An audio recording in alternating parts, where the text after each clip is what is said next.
අද අඳින්නේ acrylic paint එකකින් canvas එකක් උඩ මොඩර්න් පේන්ට්. හැබැයි මේක මොඩර්න් කියලා කිව්වට මේක මොඩර්න් නෙවෙයි. මට ඕන කරලා තියෙනවා මේ මොඩර්න් කියන්නේ මොකක්ද කියලා තවදුරටත් තර්කයක්. මොඩර්න් කියලා කියන්නේ ඇත්තෙන්ම නූතන කියන එකනේ. ඉතින් නූතන චිත්‍රයක් අද මම වෙනස් විදිහේ චිත්‍රයක් නූතන චිත්‍රයක් විදිහට ඉදිරිපත් කරනවා නම් ඒකට මොඩර්න් ආර්ට් එකක් කියලා කියන්න පුළුවන්.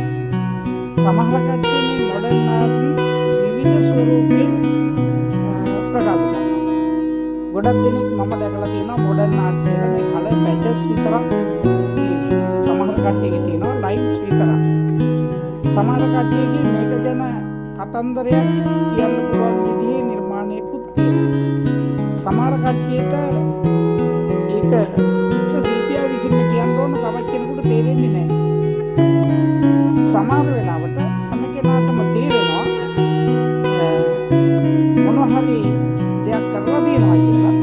හැබැයි එතන කරලා තියන්නේ මොකක්ද කියලා තේරෙන්නේ නැහැ. දැන් මම මොඩර්න් ආර්ට් කියලා හඳුන්වන්නේ නූතන දැන් කාලේ අපි කරන චිත්‍රයක්.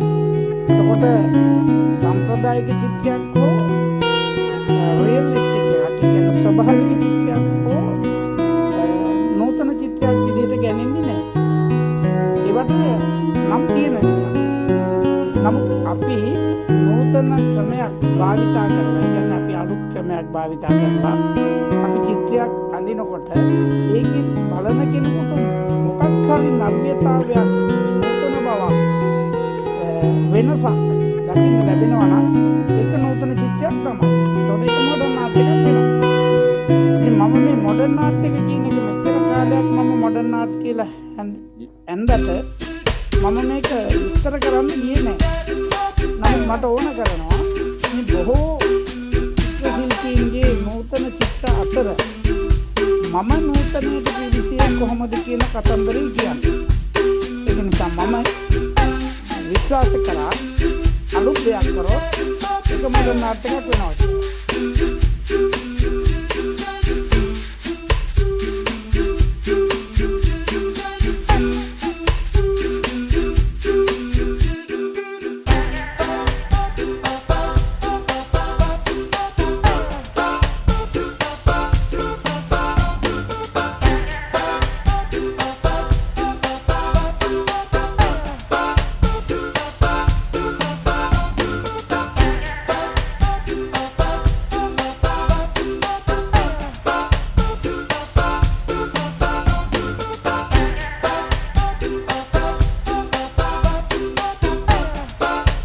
මම අලුත් දෙයක් කරා. මට ඕන කරා පරිසරය සම්බන්ධ කරලා ස්වභාවික චිත්‍රත් භාවිතා කරලා අලුත් දෙයක් කරා.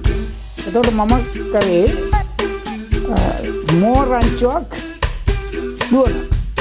මෝ නිතරම පරිසරයේ එක්කෝ තනකොළ බුදින හෝ වතුර බොන හෝ දර්ශන අපි දැකලා තියෙනවා. කැලෑවක ඉන්න දුවන දර්ශනත් අපි දැකලා තියෙනවා. මෝ ගොඩාක් වෙලාවට දුවන මුවන්ගේ ඉදිරිපස දර්ශන තමයි අපි චිත්‍රයට නගලා තිබුණේ.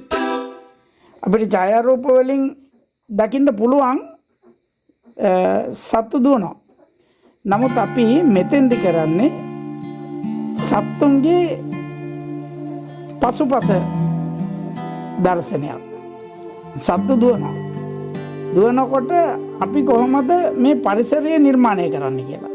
මම පෞද්ගලික කාලේ දිගටම අධ්‍යයනය කරා රේඛාව භාවිතා කරලා මම ඉගෙන ගත්ත ග්‍රැෆික් කලාවට යම්කිසි නව්‍යතාවයක් දීලා මොඩර්න් ආර්ට් කොහොමද නිර්මාණය කරන්න කියලා උත්සාහයක් ගන්න. මම ඒ විදිහේ ගොඩක් චිත්‍ර ඇඳා. ඒ අඳපු හැම චිත්‍රයකම වගේ මම ඉස්සල්ලා විස්තර කරපු මොඩර්න් කියන කතන්දරේ තියෙනවා.